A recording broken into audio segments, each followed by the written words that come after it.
الحمد لله رب العالمين اللهم صل على محمد وعلى آل محمد كما صليت على إبراهيم وعلى آل إبراهيم إنك حميد مجيد أما بعد فاتقوا الله عباد الله. സ്നേഹമുള്ള സത്യവിശ്വാസികളെ, സഹോദരി സഹോദരന്മാരെ, സുഹൃത്തുക്കളെ, ഉലൂഹിയത്തിൻ്റെ കാര്യം തന്നെയാണ് ഇപ്പോൾ ഓർമ്മപ്പെടുത്തുവാൻ ഉദ്ദേശിക്കുന്നത്. ഏതൊരു ജനവിഭാഗത്തിനും അള്ളാഹു നിശ്ചയിച്ചിട്ടുള്ള അനുഷ്ഠാന മുറകളുണ്ട്. ഇസ്ലാമിനെ സംബന്ധിച്ചിടത്തോളം അള്ളാഹു നമുക്ക് നൽകുന്ന മൃഗസമ്പത്തിനെ അല്ലെങ്കിൽ നമുക്ക് നൽകുന്ന സാമ്പത്തികമായ ശേഷിയെ റബ്ബിനോട് ശുക്ർ കാണിക്കുവാനും നന്ദി കാണിക്കുവാനുമൊക്കെ അള്ളാഹു നമുക്ക് നൽകുന്ന അവസരമാണ് ഇതേപോലെയുള്ള സൽക്കർമ്മങ്ങൾ. അള്ളാഹു വിശുദ്ധ ഖുർആനിൽ ഫസല്ലി ലിറബ്ബിക വൻഹർ എന്ന നബി സല്ലല്ലാഹു അലൈഹി വസല്ലമിനോട് പറഞ്ഞിട്ടുണ്ട്. നിന്റെ രക്ഷിതാവിന് വേണ്ടി മാത്രം നീ നമസ്കരിക്കുകയും ബലികർമ്മം നിർവഹിക്കുകയും ചെയ്യുക എന്നുള്ളത്. മാത്രമല്ല, ലോകത്ത് അള്ളാഹു അല്ലാത്ത ആളുകളുടെ പ്രീതി ഉദ്ദേശിച്ചുകൊണ്ട് പല ആരാധ്യന്മാരുടെയും ദേവന്മാരുടെയും മറ്റു പലരുടെയും പ്രീതി ആഗ്രഹിച്ചുകൊണ്ട് പല പേരുകളിൽ മൃഗബലികൾ ലോകത്ത് നടന്നുകൊണ്ടിരിക്കുന്ന ഒരു കാലത്ത് വിശ്വാസികളെ സംബന്ധിച്ചിടത്തോളം അവർക്ക് അവരുടെ മതം അവരോട് കൃത്യമായി തന്നെ അനുശാസിക്കുന്ന യഥാർത്ഥമായ നിലക്കുള്ള ബലികർമ്മമാണ് ഉദുഹിയത്ത്.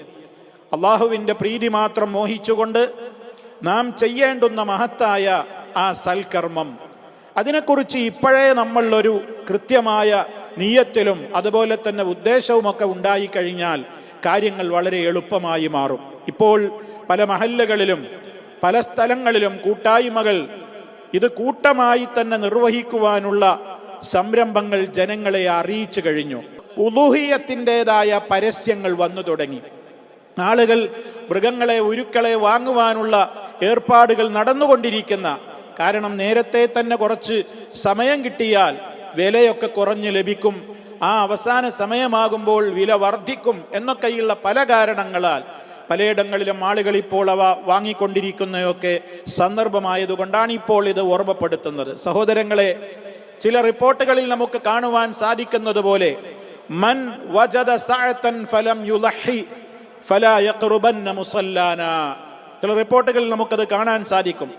ആർക്കെങ്കിലും ഉദൂഹിയത്ത് അറുക്കുവാനുള്ള ശേഷി ഉണ്ടായിട്ട് ഒരാൾ ഉദൂഹിയത്ത് അറുക്കുന്നില്ലെങ്കിൽ അവൻ നമ്മുടെ ഈദ് നമസ്കാര സ്ഥലത്തേക്ക് അടുക്കുക പോലും ചെയ്യരുത് എന്ന അർത്ഥം വരുന്ന ചില റിപ്പോർട്ടുകളുണ്ട്. ചില പണ്ഡിതന്മാർ അവയുടെ ളുഅഫുണ്ട്, അതിൽ ദുർബലതയുണ്ട് എന്ന് പറഞ്ഞിട്ടുണ്ടെങ്കിലും വേറെ കുറെ പണ്ഡിതന്മാർ അത് ആ നിലക്കൊരു തള്ളപ്പെടേണ്ടുന്ന ഒരു ലഈഫിന്റെ ഗണത്തിലല്ല എന്നഭിപ്രായപ്പെട്ടതായി നമുക്ക് കാണുവാൻ സാധിക്കും. ഏതായിരുന്നാലും കഴിവുള്ള ആളുകളെ സംബന്ധിച്ചിടത്തോളം ഇത് നിർബന്ധമാണോ അല്ലേ എന്നതിൽ പണ്ഡിത ലോകത്ത് വീക്ഷണ വ്യത്യാസമുണ്ടെങ്കിലും ഏറ്റവും ശക്തിയായ അപാര പുണ്യം നമുക്ക് ലഭ്യമാകുന്ന ഒരു സൽക്കർമ്മമാണത് എന്ന കാര്യത്തിൽ ആർക്കും സംശയമില്ല. അതുകൊണ്ട് തന്നെ സഹോദരങ്ങളെ, നമുക്ക് പുണ്യം വാരിക്കൂട്ടാൻ സാധിക്കുന്ന ഏറ്റവും മഹത്തായ ഒരു കർമ്മമാണ് വർഷത്തിൽ ഒരിക്കൽ നമ്മിലേക്ക് കടന്നു വരുന്ന ഈ ഈദുൽ അദ്ഹ. ആ ഈദുൽ അദ്ഹയിൽ നമുക്ക് നിർവഹിക്കാവുന്ന ഈ മഹത്തായ കർമ്മത്തെ സംബന്ധിച്ച് നാം ഇപ്പോൾ തന്നെ അതിനെക്കുറിച്ചുള്ള ആലോചനകൾ എടുക്കേണ്ടുന്ന സമയമാണ്. ഒരു വ്യക്തിയെ സംബന്ധിച്ചിടത്തോളം അദ്ദേഹത്തിന് ഒരാടിനെ അറുക്കാൻ, ഒറ്റക്കൊരാടിനെ അറുക്കാൻ സാധ്യമാകുമെങ്കിൽ അങ്ങനെ ഒരാൾക്ക് നിർവഹിക്കാവുന്നതാണ്. അതിൽ മറ്റൊരാളെ ഷെയർ ചേർക്കുവാൻ പാടില്ല. അതിൻ്റെ വിഹിതത്തിൽ മറ്റൊരാൾക്ക് ഷെയർ ചേരാൻ പാടില്ല. വിഹിതത്തിൽ ഷെയർ ചേരാൻ പാടില്ല എന്ന് പറയാൻ എന്താ കാരണം? ഒരു കുടുംബത്തിൻ്റെ നാഥൻ ഒരു കുടുംബത്തെ എല്ലാവർക്കും പ്രതിഫലം ഉദ്ദേശിച്ചുകൊണ്ട് ഒരാടിനെ അറുത്താലും മതിയാകുന്നതാണ്. എന്നാൽ ആടിനെ അറുക്കുന്ന ആ തീരുമാനമെടുത്ത വ്യക്തിക്ക് മാത്രമായിരിക്കും ആ ഉലൂഹിയത്തിൻ്റെ നിയമങ്ങൾ ബാധകമാവുക. അതേ അവസരത്തിൽ ഒരാടിനെ അറുക്കുന്ന കുടുംബനാഥന് അദ്ദേഹത്തിൻ്റെ ഉദ്ദേശത്തിൽ അദ്ദേഹത്തിന് കരുതാം, ഇതെനിക്കും എൻ്റെ കുടുംബത്തിലെ ആളുകൾക്കും ഉദ്ദേശിച്ചുകൊണ്ടാണ് എന്ന ഉദ്ദേശത്തോടുകൂടി ഒരു കുടുംബത്തിൻ്റെ മൊത്തമായി കൊണ്ട് ഒരേ വീട്ടിൽ കഴിയുന്ന ആളുകളെ ഉദ്ദേശിച്ചുകൊണ്ട് ഒരാൾക്ക് ഒരു ആടിനെ അറുക്കാവുന്നതാണ്. അതല്ലെങ്കിൽ ഒരാൾക്ക് എന്ത് ചെയ്യാം? ഒരു മാടിനെ അറുക്കാം. മാട്, ഒട്ടകം എന്നൊക്കെ പറയുന്നതിൽ ഷെയറുകൾ സ്വീകരിക്കപ്പെടാവുന്നവയാണ്. 7 വരെ ഷെയറുകൾ മാടിൽ സ്വീകരിക്കപ്പെടാവുന്നതാണ്. മാടിനും ഒട്ടകത്തിനുമൊക്കെ അതിൻ്റെ ആകെയുള്ള വില കണക്കാക്കിയിട്ട് 7 ഷെയറാക്കി ഭാഗിക്കാം. എന്നിട്ട് ഓരോരുത്തരും ഓരോ ഷെയർ എടുക്കുക. ഇനി ഒരാൾക്ക് ഒന്നിലധികം ഷെയർ എടുക്കാൻ സാമ്പത്തിക ശേഷി ഉണ്ടെങ്കിൽ അങ്ങനെ ചെയ്യാവുന്നതാണ്. പക്ഷേ 7ൽ കൂടാൻ പാടില്ല. ഒരു മൃഗത്തിൽ 7 പേരിൽ അപ്പുറം ഉണ്ടാകാൻ പാടില്ല. 7 തന്നെ വേണം എന്നില്ല. ഒന്നിന് ഒറ്റക്കൊരാൾക്ക് കഴിയില്ലേ? 2 ആകാം, 3, 4, 5, 6 ഒക്കെ ആവാം. 7 വരെ ആകാം. 7ൻ്റെ അപ്പുറം ഉണ്ടാകാൻ പാടില്ല എന്നുള്ളതാണ്. ഒരു ആടിനെ സംബന്ധിച്ചിടത്തോളം 1 വയസ്സ് പൂർത്തിയായ ആടാണ് അതിൻ്റെ വയസ്സിൻ്റെ കണക്ക്. മാട് എന്ന് പറയുന്ന ഗണത്തിൽപ്പെടുന്നവയ്ക്ക് നമ്മുടെയൊക്കെ നാടുകളിൽ അതാണ്. അതുകൊണ്ട് തന്നെ അത് 2 വയസ്സ് പൂർത്തിയായത് എന്നാണ്. ഒട്ടകമാണെങ്കിൽ 5 വയസ്സ് പൂർത്തിയായത് എന്നുള്ളതാണ് അതിൻ്റെ പ്രായത്തിൻ്റെ കണക്ക്. പ്രകടമായ നിലക്കുള്ള ന്യൂനതകളൊന്നും ഈ അറുക്കപ്പെടുന്ന ഉരുക്കൾക്ക്, മൃഗങ്ങൾക്ക് ഉണ്ടാവാൻ പാടില്ല. എത്രത്തോളം നല്ല ഭംഗിയാർന്നതും മാംസം മുറ്റിയതും അഴകുള്ളതും ആ വിധത്തിൽ ഗുണമേന്മയേറിയതുമൊക്കെ ആകുന്നുവോ അത്രത്തോളം നമുക്ക് പ്രതിഫലവും ലഭ്യമാകും. ഇതാണ് അതിനെ സംബന്ധിച്ച് നമ്മൾ മനസ്സിലാക്കിയിരിക്കേണ്ടത്. മറ്റൊന്ന്, ഒരു വീട്ടിൽ തന്നെ, ഒരേ വീട്ടിൽ തന്നെ താമസിക്കുന്നവർ, ഇപ്പം മാതാപിതാക്കളുണ്ട്, അതുപോലെ തന്നെ പിന്നെ മക്കളുണ്ട്, അവരുടെ മക്കൾ, ഭാര്യ ഒക്കെ ഉണ്ടാകും. അപ്പോൾ ഒരു കുടുംബത്തിൽ ഒന്നിച്ചൊരു വീട്ടിൽ താമസിക്കുന്നവർ, കുടുംബനാഥൻ ഒരാടിനെ എല്ലാവർക്കും കൂടെ ഉദ്ദേശിച്ചറുക്കുന്നു. ഇനി അതല്ലെങ്കിൽ അദ്ദേഹം ഒരു ഷെയർ ചേരുന്നു, ഒരു മാടിൽ 1, 2 ഷെയർ ചേരുന്നു കുടുംബത്തെ ഒട്ടാകെ ഉദ്ദേശിച്ചുകൊണ്ട്, അങ്ങനെയൊക്കെ ചെയ്യാവുന്നതാണ്. അങ്ങനെ ചെയ്യുന്നതിൻ്റെ പുറമെ ഇനി ഒരു കുടുംബത്തിലെ അംഗങ്ങളിൽ പലർക്കും തോന്നുകയാണ്, ഞങ്ങൾക്കൊക്കെ ഓരോരുത്തർക്കും മറക്കണം. വീട്ടിൽ ബാപ്പക്ക് സ്വന്തം തന്നെ കഴിവുണ്ട്, അദ്ദേഹം അങ്ങനെ ചെയ്യുന്നു. മകനുണ്ട്, ജോലിയും മറ്റു കാര്യങ്ങളും സൗകര്യങ്ങളുണ്ട്, ഒരു മകൻ അങ്ങനെ ഉദ്ദേശിക്കുകയാണ്, വേണമെങ്കിൽ അങ്ങനെ ചെയ്യാം, നല്ലത് തന്നെയാണ്. ഭാര്യയ്ക്ക് തോന്നുകയാണ്, എൻ്റെ കയ്യിൽ സമ്പത്തുണ്ട്, ഞാനൊന്ന് ഇറക്കട്ടെ, അങ്ങനെ വേണമെങ്കിൽ അങ്ങനെയും ആവാം, അതിനൊന്നും വിരോധമില്ല. എന്നാൽ ഇങ്ങനെ ആയാലും മതി, ഓരോരുത്തർക്കും വേറെ വേറെ തന്നെ അറക്കണമെന്നവർ ഉദ്ദേശിക്കുന്നുവെങ്കിൽ അങ്ങനെ ചെയ്യുന്നതും നല്ലത് തന്നെയാണ്. ഓരോരുത്തർക്കും അതിൻ്റെ പ്രത്യേകമായ പുണ്യം ലഭിക്കുകയും ചെയ്യും. അപ്പോൾ ആരൊക്കെ അറുക്കുന്നുണ്ടോ അവർക്കൊക്കെ അതിൻ്റെ നിയമങ്ങൾ ബാധകമാവുകയും ചെയ്യും. അതായത് നിയമം എന്ന് പറയുന്നത് ഇതിൽ പരമപ്രധാനമായി അർഹിക്കുന്ന ഒരു അദബ് എന്താണ്? ദുൽഹജ്ജ് മാസപ്പിറവി ദർശിച്ചത് മുതൽ അറവ് നിർവഹിക്കപ്പെടുന്നത് വരെ നഖം, മുടി, തൊലി പോലെയുള്ളതൊന്നും മനഃപൂർവ്വം ആ വ്യക്തി അദ്ദേഹത്തിൻ്റെ ശരീരത്തിൽ നിന്ന് നീക്കം ചെയ്യപ്പെടാത്ത വിധത്തിലുള്ള ഒരു അദബ് പാലിക്കൽ ഇതിൻ്റെ ഒരു ശക്തിയായ സുന്നത്താണ്, ഒരു മര്യാദയാണ് എന്നുള്ളതാണ്. ഇവിടെ ആ നിലക്ക് അങ്ങനെ വേണമെങ്കിൽ ഓരോരുത്തർക്കും നിർവഹിക്കാം. ഇതാണ് ആ കാര്യത്തിൽ മനസ്സിലാക്കേണ്ടത്. പിന്നെ ഷെയർ ചേരുമ്പോൾ ഇപ്പം മഹല്ല് കമ്മിറ്റികളും അതുപോലെ തന്നെ കൂട്ടായ്മകളുമൊക്കെ ഇപ്പം ഈ ഘട്ടത്തിൽ ഷെയറുകൾ സ്വീകരിച്ചു തുടങ്ങി. അപ്പോൾ ഒരു മാടിലാണെങ്കിൽ അവർ ഒരു പോത്ത് അല്ലെങ്കിൽ ആ നിലക്ക് അവർ മാടിനെ സംബന്ധിച്ചിടത്തോളം വില കണക്കാക്കുന്നത് പലയിടങ്ങളിലും, ചിലയിടങ്ങളിൽ അങ്ങനെ ഷെയർ ചേരുമ്പോൾ ശ്രദ്ധിക്കേണ്ടത്, പലപ്പോഴും അങ്ങനെ നോട്ടീസ് ഇടുമ്പോൾ കുറേ ആളുകൾ അത് അറിയും. അപ്പോൾ ഒരു മഹല്ലിലെ ഒരു കൂട്ടായ്മയുള്ള സ്ഥലത്ത് ഒരുപാട് ആളുകൾ അതിലേക്ക് ഷെയർ ചേരും. അങ്ങനെ ഷെയർ ചേരുമ്പോൾ ഈ കമ്മിറ്റിയുടെ ആളുകൾ അല്ലെങ്കിൽ ബന്ധപ്പെട്ട ആളുകൾ എന്ത് ചെയ്യും? ഇവരുടെയൊക്കെ പേരുകൾ ലിസ്റ്റ് ചെയ്യും. അങ്ങനെ ലിസ്റ്റ് ചെയ്ത് 10, 30 ഒക്കെ ആളുകളുണ്ടെങ്കിൽ അവരുടെ ടോട്ടൽ ആ സംഖ്യ അങ്ങ് കണക്ക് കൂട്ടിയിട്ട് അതിന് കിട്ടാവുന്ന നിലക്കുള്ള പോത്തുകളെ അങ്ങ് ഒന്നിച്ചാണ് വാങ്ങും. പലയിടങ്ങളിലും പോയിട്ട് കച്ചവടമാക്കി വെക്കും നേരത്തെ. അങ്ങനെ ചെയ്യുമ്പോൾ ശ്രദ്ധിക്കേണ്ട ഒരു കാര്യമുണ്ട്. അതെന്താണ്?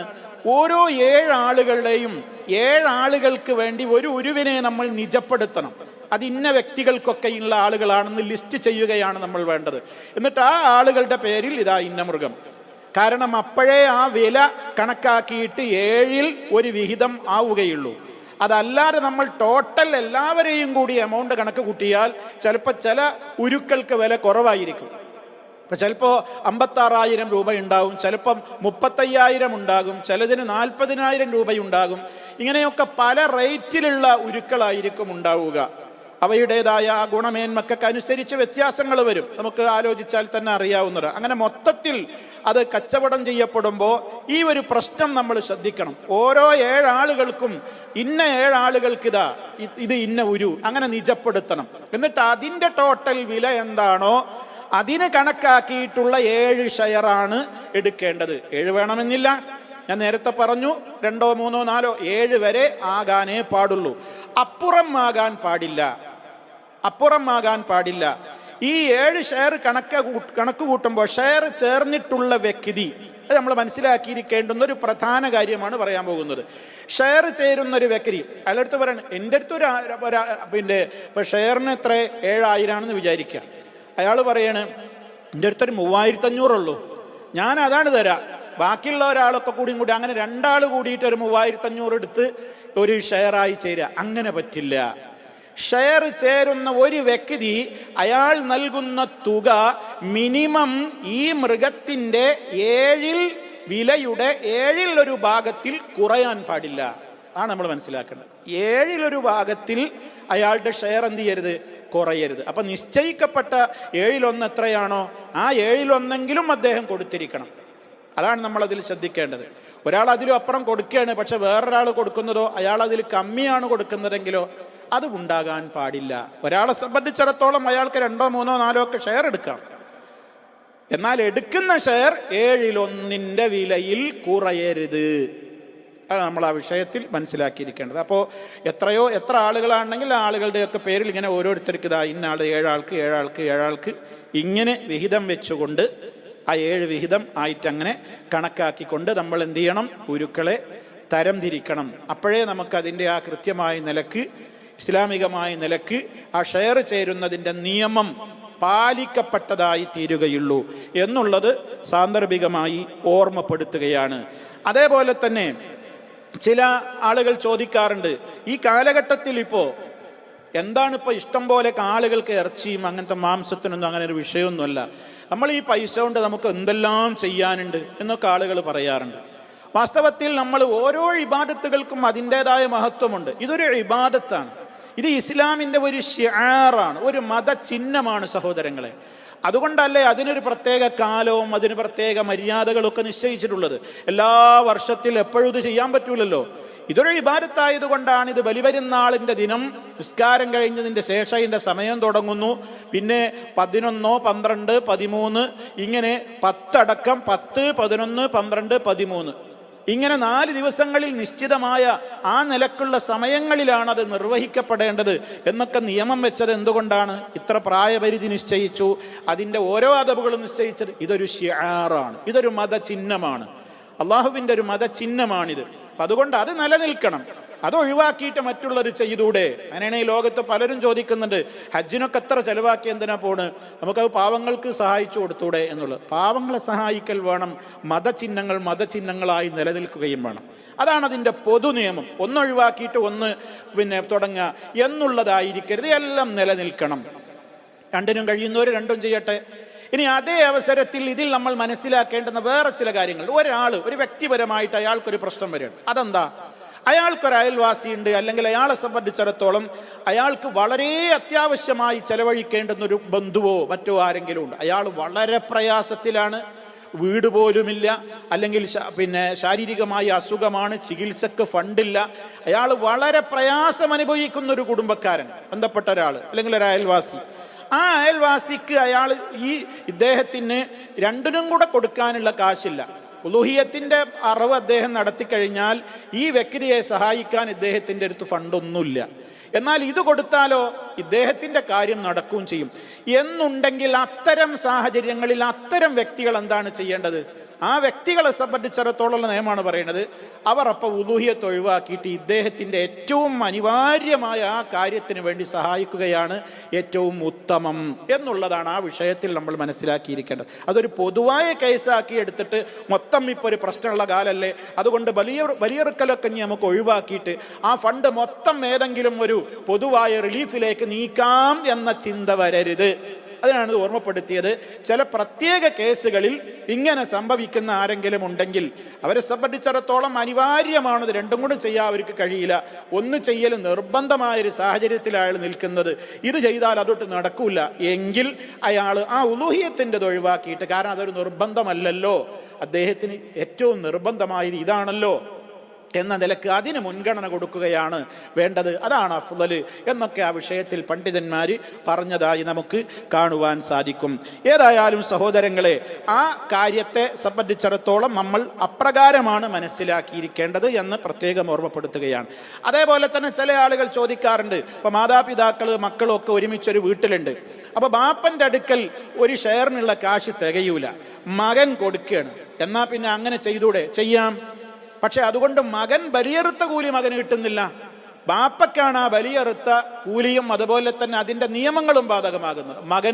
മകൻ ബാപ്പൻ്റെ അടുത്ത് കാശില്ല, അപ്പോൾ ബാപ്പാടെ വക ഒരു ഷെയർ ചേർന്നോട്ടെ, അറുത്തോട്ടെ എന്ന നിലക്ക് കഴിവുള്ള മകൻ എന്ത് ചെയ്യാണ്? ബാപ്പയെ സഹായിക്കണം. ബാപ്പയെ സഹായിക്കുന്നു എന്നതിൻ്റെ പ്രതിഫലം ആ മകന് കിട്ടും. പിന്നെ ആ ബാപ്പ ഉദ്ദേശിക്കുകയാണ് തനിക്കും തൻ്റെ കുടുംബാംഗങ്ങൾക്കും ഉദ്ദേശിച്ചുകൊണ്ടാണ്, അപ്പോൾ പ്രതിഫലത്തിൽ ഇവർക്കും പങ്കുണ്ടാകും. അതേ അവസരത്തിൽ നഖം മുടി എന്നിവ നീക്കരുത് എന്നുള്ള നിയമം ആർക്കേ ബാധകമാവുള്ളൂ? മകന് ബാധകമാകുന്നില്ല. മകൻ ചിന്തിക്കരുത്, ഞാൻ ഫണ്ട് കൊടുത്തിട്ടല്ലേ ബാപ്പ ഷെയർ ചേർന്നിട്ടുള്ളത്, അത് ബാപ്പാക്കാണ് ബാധകമാകുന്നത്. അങ്ങനെ വേണമെങ്കിൽ മക്കൾക്ക് ബാപ്പയെ സഹായിക്കാം, ഉമ്മയെ സഹായിക്കാം, അങ്ങനെയൊക്കെ ചെയ്യാം. പക്ഷെ ആരാണോ ഷെയർ ചേരുന്നത് അവരാണ് ഔദ്യോഗികമായി ആ ബലിയുടെ വിഹിതത്തിൻ്റെ ഉടമ, ആ വ്യക്തിയായിരിക്കും എന്നുള്ളതാണ്. അപ്പം അങ്ങനെയൊക്കെ നമുക്ക് ചെയ്യാവുന്നതാണ്. എന്തായിരുന്നാലും വീട്ടിൽ പലർക്കും കഴിയുമെങ്കിൽ അങ്ങനെയാവട്ടെ. ഓരോരുത്തരും അവരവരുടേതായ കഴിവുകേടുമൊക്കെ ഓരോരുത്തർക്കാണ് അറിയുക. എന്തായിരുന്നാലും ഇത് നിലനിർത്തുക അള്ളാഹുവിൻ്റെ അടുക്കൽ പുണ്യം ഉദ്ദേശിച്ചുകൊണ്ടായിരിക്കട്ടെ. ആരുടെ പക്കൽ നിന്നും പേരിനോ പ്രശസ്തിക്കോ മറ്റൊന്നും ആയിരിക്കരുത്, റബ്ബിൻ്റെ പ്രതിഫലം മാത്രം ഉദ്ദേശിച്ചുകൊണ്ട്. ഏതായാലും ഈ കാര്യത്തെ സംബന്ധിച്ച് നേരത്തെ തന്നെ ഓർമ്മിപ്പിക്കുന്നത് അത് ചിന്തിക്കേണ്ടുന്ന അവസരമാണിത് എന്നുള്ളത് കൊണ്ടാണ്. അള്ളാഹു സുബ്ഹാനഹു വ തആല നേരറിയാനും സൽക്കർമ്മങ്ങളിൽ ആവേശപൂർവ്വം മുന്നേറുവാനുമുള്ള തൗഫീഖ് നമുക്കെല്ലാവർക്കും നൽകി നമ്മെ ഏവരെയും അനുഗ്രഹിക്കുമാറാകട്ടെ. പാപങ്ങൾ അള്ളാഹു പുറത്തു തരുമാറാകട്ടെ. ജന്നത്തിൽ ഇടം നൽകട്ടെ. കർമ്മങ്ങൾ അല്ലാഹു സ്വീകരിക്കട്ടെ. റബ്ബന തഖബ്ബൽ മിന്നാ ഇന്നക അൻതസ് സമീഉൽ അലീം. അല്ലാഹുമ്മ സ്വല്ലി അലാ മുഹമ്മദിൻ വഅലാ ആലി മുഹമ്മദ്. വസ്സലാമു അലൈക്കും വറഹ്മത്തുള്ളാഹി വബറകാതുഹു.